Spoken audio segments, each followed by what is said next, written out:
You ever stop and wonder what really happens when you type in a web address and slam that enter key? It feels, instantaneous. But behind the screen, there's this invisible, ridiculously high-speed journey taking place. So let's pull back the curtain on this process, called the critical rendering path, and see how it all works. Seriously, that one simple action, hitting enter, kicks off what is basically a digital earthquake. It's not just a page loading. Nope. Think of it more like a massive, multi-stage construction project that's happening at the speed of light. All right, so the first leg of this whole quest is just about finding the destination. Before your browser can ask for a web page, it first has to figure out where on the vast network of the internet that page actually lives. And that's where the DNS comes in. The best way to think about it is as the internet's giant phone book. We give it a friendly name we can remember, like example.com. The DNS instantly looks that up and translates it into the server's real address, a numerical IP address. That's the language computers actually use to find each other. Okay, so address found. Check. The next critical step is to actually open a line of communication. The browser needs to establish a really stable and, just as importantly, a secure connection directly with that server. This all happens with a lightning-fast process called the TCP handshake. It's basically a super quick, three-step confirmation. First, the browser sends a SYN packet, which is kind of like it yelling, "Hey, you there?" The server hears it and replies with a SYN AK, saying, "Yep, I'm here and I hear you." Finally, the browser sends one last AK to say, "Awesome, got it," and boom, connection established, all in a flash. But just being connected isn't enough, right? We need security. That's why another handshake, the TLS handshake, jumps in right after. This is what creates that secure, encrypted tunnel for all our data to travel through.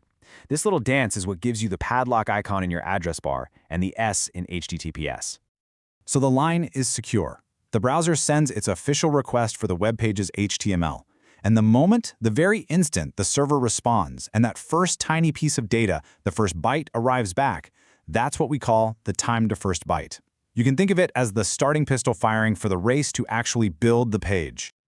Now that the raw code is streaming in, the browser can finally get to work parsing it. This is the part where it starts to transform all that text into a structured, organized blueprint of the page's content.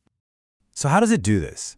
The browser uses something called a tokenizer to basically shred the raw HTML into individual little pieces. Then it assembles all those pieces into this hierarchical tree structure that you see here. This is the Document Object Model, or DOM for short. It's the essential blueprint for what content is on the page. But let's be real, content by itself is pretty boring, right? So at the exact same time it's building that content tree, the browser is also working on a parallel process, figuring out all the visual rules that'll make the page actually look good. This creates a second tree, running in parallel, the CSS Object Model, or CSS-OM. This is the blueprint that defines every single style, every color, every font, every layout rule.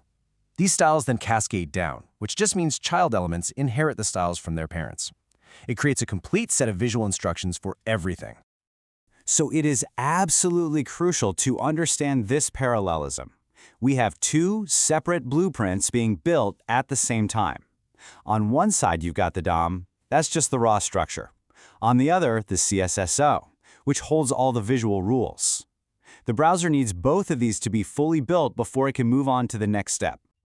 Okay, at this point, the browser has everything it needs. It's got the content structure, and it's got all the style rules. So now comes the climax of this whole process, fusing them together into a single, final, actionable plan, the magic merge. And this shows you exactly what happens.